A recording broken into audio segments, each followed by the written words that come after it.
Se ainda existisse justiça no Brasil, uma notícia desse último final de semana seria a antecipação do futuro certo do ministro Flávio Dino, a cadeia. No vídeo de hoje eu vou explicar essa história para você, mas antes preciso tratar de dois outros assuntos, começando pelo que aconteceu com Lula. No último sábado, dia 19, o presidente sofreu um acidente doméstico no Palácio da Alvorada e foi levado ao hospital. Confirmando aquele velho ditado de que vaso ruim não quebra, apesar do traumatismo craniano sofrido com a queda de um banco, Lula já voltou à Alvorada e se recupera bem. Curiosamente, mais uma vez, Lula foi atendido em um hospital particular, por sinal um dos melhores do país, o Sírio-Libanês. E eu digo curiosamente porque o próprio Lula, há alguns meses, falou em um evento da educação sobre qual deveria ser o parâmetro para avaliar um governo. Quando vocês chegarem numa cidade e vocês quiserem saber como é que está a qualidade da educação, pergunte para o prefeito ou para o vereador se a educação é boa. Se ele falar que a educação na cidade dele é maravilhosa, pergunte se o filho dele estuda na escola pública. Então é boa para os outros, para ele não. E se ela é boa, tem que ser boa para ele. Esse é um parâmetro para a gente medir a qualidade das coisas nesse país. O mesmo Lula que estabelece isso como parâmetro fala esse tipo de coisas sobre o SUS. E é importante cada brasileiro ter ciência para ter orgulho. Não existe no planeta Terra nenhum país com mais de 100 milhões de habitantes que tenha um sistema único de saúde universal como é o SUS. Mas quando ele precisa, seja em uma situação de emergência, como foi o último sábado, ou em procedimentos programados, como a cirurgia no quadril que ele fez no ano passado, ele procura o Sírio-Libanês. Agora, já que um problema técnico no avião presidencial fez com que Lula decidisse comprar alguns novos aviões, não será surpresa para ninguém se, nesse caso, além da hipocrisia, ele ainda aproveitar para pedir um novo palácio presidencial porque o da Alvorada não está seguro o suficiente. Bom, por falar em presidente, lá nos Estados Unidos, Donald Trump fez campanha fritando batatas e entregando pedidos a clientes em uma unidade do McDonald's. Uma das clientes atendidas por ele fez esse pedido aqui. Oh my God! Oh my God! Look at all the fake news over there. Hello, everybody. You can fake this, And right? you know this is compliments of Trump, okay? Yes, thank Okay. you. Mr. President, Yes. please don't let the United States become Brazil, my native Brazil. We'll keep it Please, good. please, please. We're going to make it better than ever, okay? Thank you. Thank you. Thank you. It's a pleasure, Mr. Compliments President. of Trump. Yes. Have a good time. Thank you so much. Thank you. A mulher que aparece no vídeo se chama Nayara e nasceu no Brasil. Mas o que mais me chamou a atenção nesse vídeo foi o seguinte: nós, brasileiros, estamos tão acostumados a nos comparar com a Venezuela, por exemplo, dizendo que a realidade venezuelana não pode se tornar a realidade brasileira, que nem nos demos conta que o nosso país já vem sendo usado como o exemplo negativo em comparações feitas em outros países. A destruição causada pelos governos de esquerda, as arbitrariedades e perseguições políticas praticadas por integrantes do judiciário e a falta de perspectiva de que esse cenário seja revertido, pelo menos a curto prazo, nos coloca na lista de países onde aqueles que vivem em verdadeiras democracias jamais querem estar. Só que, diante desse cenário, a solução definitivamente não está no silêncio. Aceitar essa situação só a tornará ainda pior.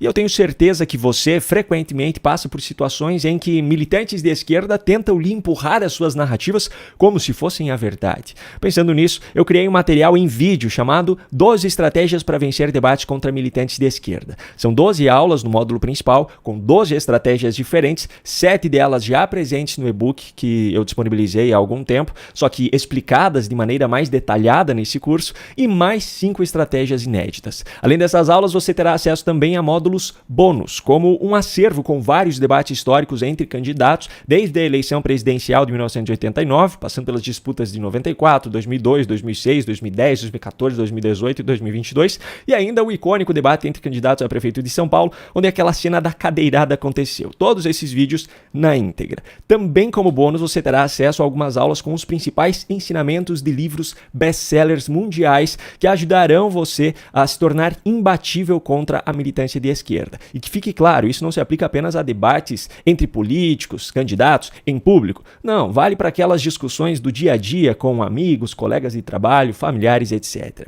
E agora a melhor parte. Nessa primeira semana, em função do lançamento, eu coloquei um preço promocional, apenas R$ 97, que pode ser feito no Pix, boleto ou até mesmo parcelado no cartão. A partir da próxima semana, aí o preço já será mais alto. Clique no link que eu deixei aqui na descrição do vídeo ou aponte a câmera do seu celular para o QR Code que está aparecendo aqui no canto para ter acesso a esse material exclusivo. Eu espero você lá. E agora, como eu prometi lá no início, vamos à história da condenação que, se houvesse justiça ainda no Brasil, levaria o ministro Flávio Dino à prisão. Veja só essa notícia publicada na tarde desse domingo no G1. Piauiense de 47 anos é condenada a pagar multa e assistir curso por participação em atos antidemocráticos. A matéria se refere a Edgleuma Maria da Rocha e o Supremo Tribunal Federal a condenou a 1 ano de prisão por incitação ao crime e associação criminosa, mas a pena foi convertida para o regime aberto, seguindo o artigo 33 do Código Penal. Agora, o que essa mulher fez, na prática, para ter sido enquadrada nesses crimes? Pois é, ela passou 2 dias em um acampamento em frente ao quartel-general do Exército em Brasília, nos dias 8 e 9 de janeiro de 2023, e fez publicações relacionadas às urnas nas suas redes sociais. Ela não esteve presente no ato que resultou em vandalismo nos prédios dos 3 poderes, ela não invadiu nenhum prédio público e ela não quebrou nada. Ela apenas viajou até Brasília, segundo a própria, para ajudar tanto na comida quanto em oração, mas no acampamento. Ao fazer isso, ela estava cometendo algum crime? Não, porque não havia na legislação brasileira nada em relação a isso. Muito tempo depois, naquele curtíssimo período de tempo que Flávio Dino ocupou o cargo de senador, entre a sua saída do Ministério da Justiça e a sua posse no Supremo Tribunal Federal, ele apresentou um projeto de lei para alterar o Decreto-Lei número 3.437 de 1941, que disciplina o uso do espaço ao redor das fortificações e organizações militares, para então criar uma restrição a esse tipo de acampamento. Por sinal, o texto do projeto de lei apresentado pelo Flávio Dino é uma vergonha. Ele propõe uma alteração no artigo 2º do Decreto-Lei que eu citei acima, que trata das restrições para a faixa de 1.320 metros em torno das fortificações. Só que a alteração que ele propõe é de que sejam, abro aspas, observados protocolos específicos de segurança com vistas à prevenção e repressão contra crimes atentatórios ao Estado Democrático de Direito e suas instituições. Fecho aspas. Tendo em vista o fato de que hoje há uma completa distorção do conceito de Estado Democrático de Direito, bem como dos crimes contra ele, e essa distorção está sendo cometida pelos próprios ministros do Supremo, essa alteração legitimaria qualquer tipo de arbitrariedade por parte do Judiciário contra aquilo que eles entendem como atentado ao Estado Democrático de Direito. Em outras palavras, legitimaria a perseguição política. E para piorar ainda mais, no texto do projeto de lei apresentado por Flávio Dino, ainda consta que, abro aspas, os protocolos específicos a que se refere o caput serão fixados pelo Poder Executivo, mediante decreto, observada a proporcionalidade. Fecho aspas. Ou seja, quem decide como será o procedimento para evitar atentados contra o Estado Democrático de Direito é o Poder Executivo, que no âmbito federal hoje é o governo Lula. Só que, de qualquer forma, esse projeto de lei ainda não foi aprovado, e mesmo que já tivesse sido aprovado, na época em que a senhora em questão praticou aquilo que foi considerado como crime, a legislação brasileira não previa isso como crime. Simples assim. Ok, se o fato de estar em um acampamento em frente a um quartel não era crime de acordo com a legislação brasileira, sobrariam então apenas as publicações feitas por ela nas redes sociais para justificarem a condenação por incitação ao crime e associação criminosa. Pois bem, na matéria consta uma publicação feita por ela dizendo, abro aspas, olha a roubalheira, a fraude mais uma vez, fecho aspas, se referindo à urna eletrônica. Ok, quer dizer então que fazer esse tipo de publicação acusatória ao processo eleitoral é crime? Bom, se for, então que seja condenado o senhor Flávio Dino, ministro do Supremo Tribunal Federal, que publicou no Twitter em julho de 2012, abro aspas, esse sistema propicia diversas fraudes, sem auditoria, fecho aspas, se referindo ao mesmo equipamento. Em agosto de 2013, o mesmo Flávio Dino publicou, abro aspas, hoje em Recife vi a comprovação científica de que as urnas eletrônicas são extremamente inseguras e suscetíveis a fraudes, fecho aspas. E essas são apenas 2 dentre a lista de publicações feitas por ele sobre esse assunto no passado. E aí, a lei não vale para Flávio Dino? Porque esse tipo de coisa leva uma cidadã de 47 anos a uma condenação, mas o mesmo não se aplica a um político que hoje é ministro do Supremo Tribunal Federal?